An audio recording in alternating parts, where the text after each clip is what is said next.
से शुरू हुआ है, लगभग 33 इयर्स हो गए।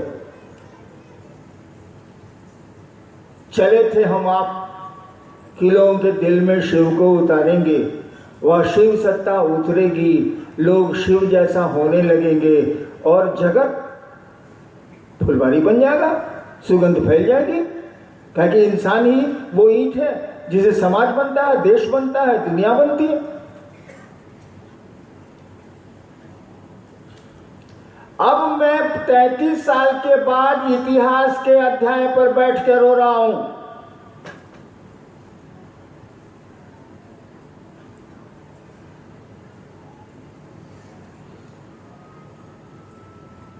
आप सचेत नहीं हो रहे हैं। कभी मत इसका अर्थ लीजिएगा सचेत आप माने आप सभी, नेवर।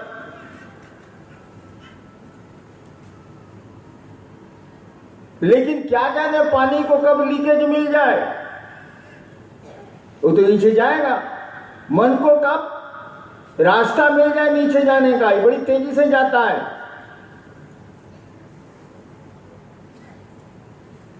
और 33 साल के बाद मैं चुपचाप अकेला बैठा इतिहास के अध्याय पर शिव शिष्यता को देखता हूं तो लगता है कि कहीं न कहीं कुछ न कुछ गड़बड़ी, ये संक्रामक रोग फैल रहा है। एक दो में हो तो सुधार किया जा सकता है। ये तो पानी का बहाव, जानते हैं बांधें जब क्रैक करती हैं, नदियों के बांध जब क्रैक करते हैं, दरार होती है तो सरकार सजग हो जाती है कि इसको तोड़ देगी।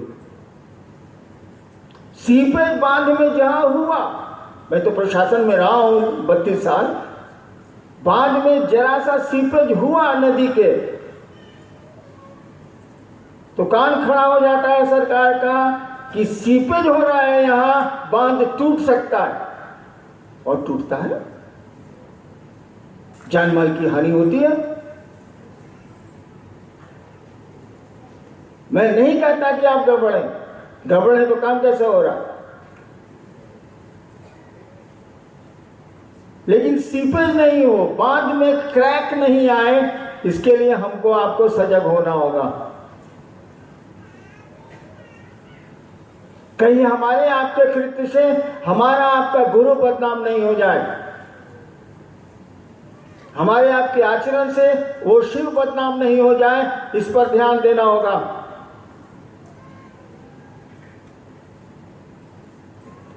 और मैं बहुत दुखी मन से आपसे प्रार्थना करने आया हूं कि देखिए बांध में क्रैक मत आने दीजिए।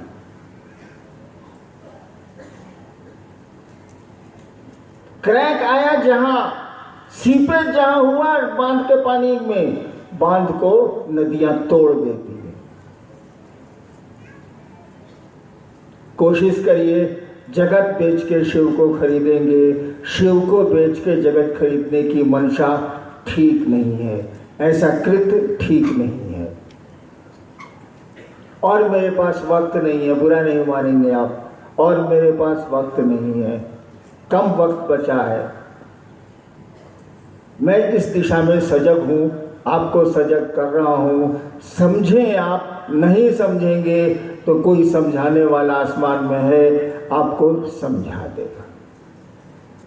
पहले कह दिया माफ करिएगा, लेकिन समझाने वाले लोग हैं जो हमको आपको समझा देंगे। चलिए अब जिज्ञासा पर आते हैं। सीतामढ़ी से महान पूजा, विश्व गुरु शिव स्वयं गुरु हैं। यदि संपूर्ण मानव सृष्टि उन्हें अपना शिष्य भाव अर्पित करती है तो शिव गुरु को विश्व मानव के अभ्युदय का उत्तरदायित्व लेना ही पड़ेगा। क्या तो क्या, और इसमें क्या सवाल? नहीं समझ रही है। ऐसे से अनुभूति की पंक्ति है। इस महादेव गुरु में समझ में आ गया। चलिए, जितना सामर्थ्य उतना शिव का काम करते हैं कि शिव को लूटते हैं जगत में। हम 8-9 सवाल करते हैं। सवाल करिए, ठीक से करिए। पंक्ति बिल्कुल अच्छी है, बिल्कुल सही है।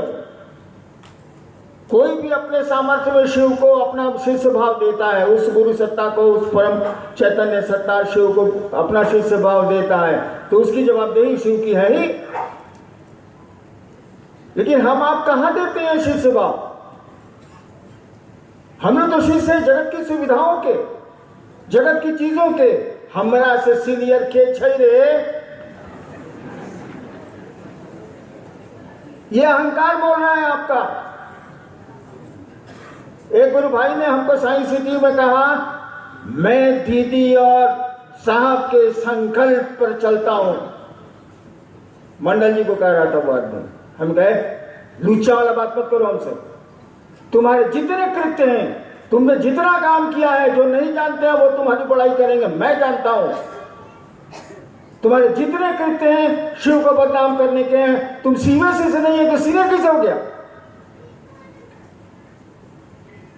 हम 25 साल के शिव शिष्य हैं और आपका कृत्य जो है शिव को समाज में बदनाम कर रहा है। आप कहते हैं सीनियर हैं, आप शिव शिष्य नहीं हैं। मैं कह रहा हूं कि नहीं है आप। जब हमें कह दिया आप शिव शिष्य नहीं है तो दूसरा कौन सर्टिफिकेट देगा जी? I have started the things. हाल की बात है,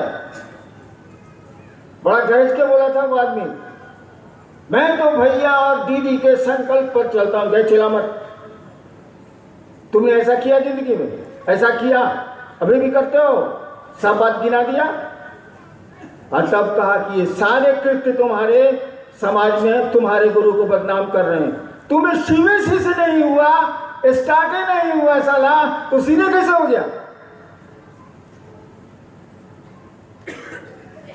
चलिए जी, प्रश्न को देख के पढ़िए, हमारी बात पर मत पढ़िए, झूठो मत लइए। हम ही सवाल पढ़ते हैं, हम ही जवाब देते हैं। संगम भाई है भागलपुर से। साहब चर्चा में कहते हैं शिव चर्चा में हरियाली तो आ गई, पेड़ पौधे तो लग गए, लेकिन किसी भी वृक्ष में न फूल लगे और न ही फल, अर्थात एक भी आदमी आज दिन तक सचमुच में महादेव का आदमी नहीं बन पाए। इसका मुख्य कारण क्या है? मैं हूं शिव है। देखो सब मेरी पंक्ति सब चुरा के बोलता है। मैं एक बार नेतरहाट जा रहा था, हाल की बात। तो हम कहा कि रास्ते में कुछ खाने पीने का सामान रख लिया जाए। बच्चे भी थे, वो भुटकुरी भी थी जो बैठी हुई है। तो बच्चा है तो भाई उसको भूख लगेगी। फिर हमने कहा कि देखो हम लोग नेतरहाट क्यों जा रहे हैं? इसीलिए कि हरियाली है। लेकिन यहां से नेतरहाट के रास्ते में कोई फलदार वृक्ष नहीं मिलेंगे जिससे मुसाफिर अपनी प्यास बुझा ले, अपनी क्षुधा मिटा ले। कोई फलदार वृक्ष नहीं मिलेंगे, हरियाली तो मिलेगी। और हमने उसी दिन, जिस दिन मैं नेतरहाट जा रहा था, उसके एक दिन पहले कहा था शिव सिद्धता भी तो यही हो गई है यार। हरियाली दिख रही है। लोग कहते हैं पेट्रोल की आग की तरह शिव सिद्धता फैल रही है। लेकिन इस हरियाली में काश फूल भी होते, फल भी होते और मुसाफिर को छाया भी मिलती। छाया तो मिलती है, मुसाफिर की प्यास मिट जाती, उसकी क्षुधा मिट जाती। ऐसा भी तो होता। ये मैंने ही कहा था, साला हम ही पर सवाल कर दिया।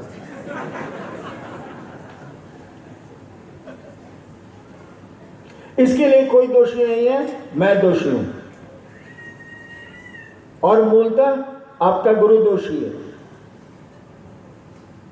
लेकिन गुरु को दोष देने के पहले, हरिनारायण को दोष देने के पहले आस्तीन में अपना मुख भी देख लीजिए, अपने दर्पण में अपना चेहरा भी देख लीजिए। मैं आपके चेहरे को देखता हूँ, चेहरे से मैं जान जाता हूँ कि अभी तक शिव शिष्य नहीं हुआ। 30 साल का हो गया है शिव शिष्यता में, अभी भी शिव शिष्य नहीं हुआ। लेकिन बोलूं कैसे? लड़का नहीं पढ़ता है तो उसको पढ़ाने की कोशिश करनी चाहिए, गाली देने से क्या फायदा।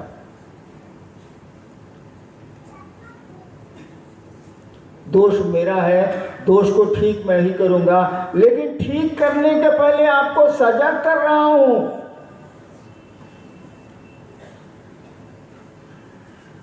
कि अपने पर ध्यान दीजिए, जगत को बेच के जगत जरूर खरीदिए, मैं आपकी मदद करूंगा।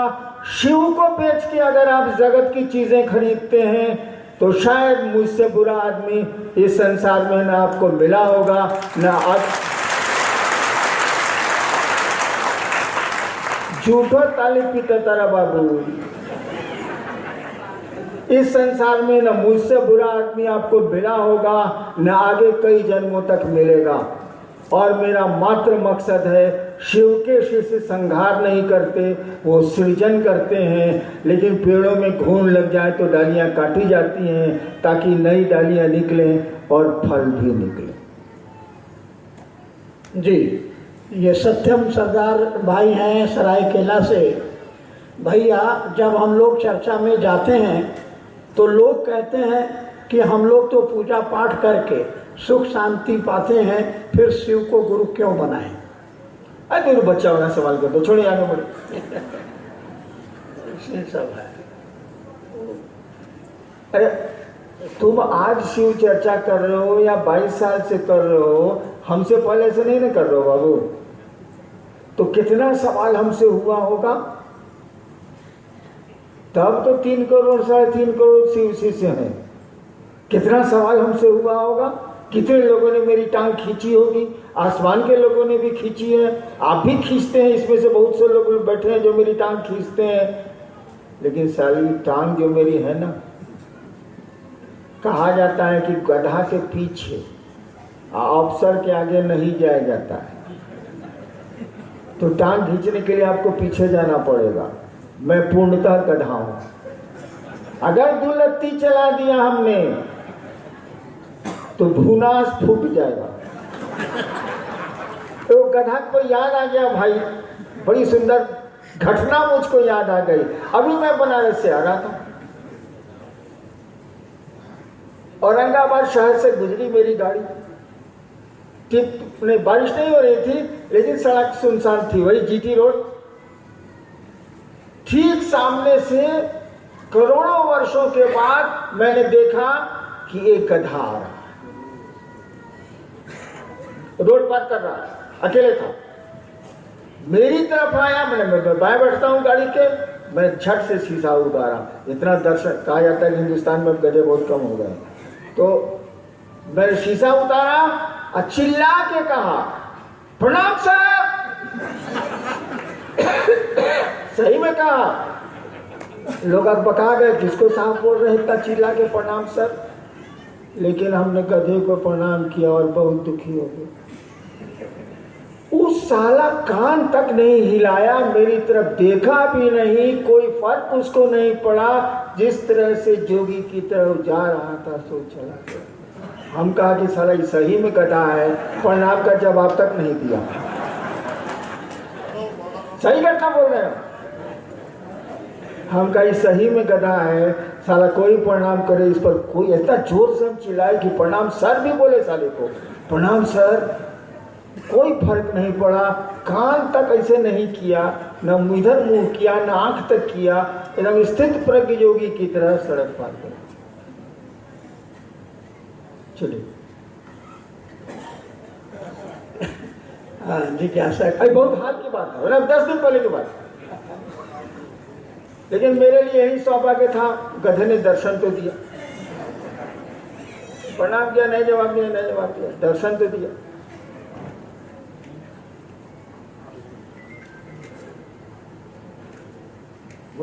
हाँ, मानव मन में शिव गुरु को स्थापित करने की आसान विधा क्या है? मानव मन में शिव गुरु को स्थापित करने की आसान विधा क्या है? जो मन में स्थापित हो उसको स्थापित करने की क्या जरूरत? लेकिन उजागर है जगत, शिव भाव हमारा आपका सोया हुआ है। गुरु इसी शिव भाव को जगाते हैं और धीरे धीरे एक आकर्षण जहां बढ़ा दूसरे आकर्षण को ये कमजोर करता है। नहीं, लड़का ब्याह करके ले आता है एक लड़की को अपने घर में, शुरू में माई बाप बतियाते हैं आपस में या कहते हैं हई तो बीवी के गुलाम हो गई हो, यानी एक पत्नी का आकर्षण बढ़ा है, अब माँ बाप का आकर्षण घटेगा।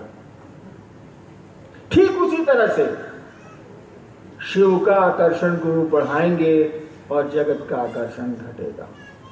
मैं कह रहा था कि जिसने इस काम को शुरू किया, सोचिए जरा उसको देखिए, उसने जगत खरीदा क्या? सोचने की जरूरत नहीं, देखने की जरूरत है। मैं 69 साल का हो गया, 33 साल से शिव गुरु चर्चा चल रही है, मैंने शिव को बेच के जगत खरीदा क्या? आज भी बेघर हूं। आज भी जो पेंशन का पैसा आता है उसको हैंडल मैं नहीं करता, मेरे लोग करते हैं, उनको मालूम है मेरे पास कितना पैसा है। आज भी जमीन नहीं खरीदी नहीं मैंने, जो बाप दादों की 150 एकड़ जमीन है, जब से होश संभाला मैं देखने नहीं गया हूं, देखने भी नहीं गया हूं। तो मैंने तो शिव को बेच के जगत नहीं खरीदा भाई साहब, नौकरी में भी नहीं खरीदा, जीवन यापन करता रहा, बच्चे परिवार को पालता रहा और शिव गुरु की बात करता रहा। तो मैं रोऊंगा नहीं। आपको इकट्ठा किया था शिव कार्य करने के लिए, जगत में शिव को उतारने के लिए, शिव भाव उतारने के लिए, शिव गुरु को उतारने के लिए, इस काम के लिए इकट्ठा किया था, ताकि जानता हूं और अकेला चना भाड़ नहीं फोड़ता, अकेले मैं क्या कर सकता हूं। इसीलिए लोगों को इकट्ठा किया और इकट्ठे भी हुए लोग 35 करोड़।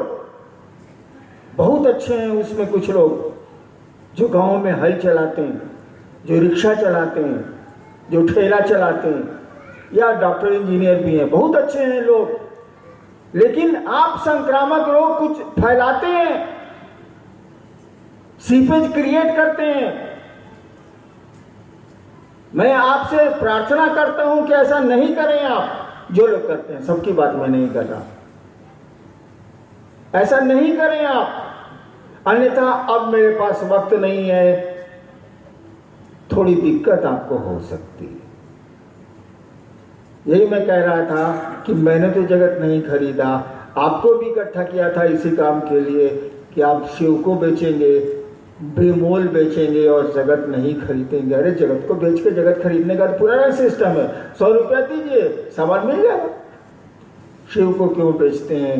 लोगों के दिल में शिव को उतारिए और गुरु को उतारिए, वो शिव उतर जाए। गुरु का काम ही है, वो ईश्वर से आपको जोड़ते हैं। गुरु को उतारिए, दूसरों के दिल में उतारेंगे, वो आपके दिल में है ही। उतारना क्या है? उजागर हो जाएगा, उसका प्रगटीकरण हो जाएगा। जी, एक जिज्ञासा है, नाम नहीं है। शिव चर्चा में क्या ढोल झाल की आवश्यकता है? इसके बिना गुरु चर्चा नहीं हो सकती क्या? ऐसे लोगों को संगोष्ठी में नहीं आना चाहिए। ये सब बाहर भीतर पूछ लीजिए, ढोल झाल की आवश्यकता है। यहाँ भी तो ढोल बज रहा है, लेकिन कितना बजा है? इसीलिए ढोल झाल बजाया जा रहा है यहाँ पर कि भारी भारी भारी भारी चर्चा हो रही है। सब लोग कर रहे हैं, मैं तो भारी चर्चा करता ही नहीं, आती ही नहीं मुझको। भारी भारी चर्चा हो रही है, आपके मन पर मनोबोझ पड़ा हुआ है, मैंने तन मन वाला मन का बोझ पड़ा हुआ है, तो जरा भजन गा लेते हैं, जरा ये कर लेते हैं, मन हल्का हो जाएगा, फिर कसरत शुरू होगी। तो ढोल जाए जरूरी नहीं है। जी, उमेश भाई हैं बक्सर से।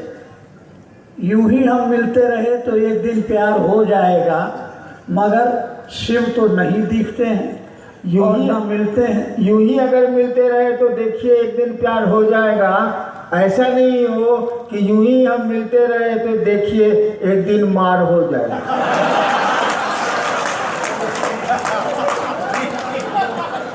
ये भी हो सकता है। हाँ। चलो चलो भैया 3 बज गया। अब व्यवस्था वाले लोग आएंगे, हमको भगाएंगे, आपको बैठाएंगे। आप सबों को प्रणाम। चलिए मिल के शिव कार्य करते हैं, मिल के शिव की ओर चलते हैं। मेरा पूरा सहयोग आपके साथ है। अगर आप शिव की ओर चलते हैं तो प्रणाम।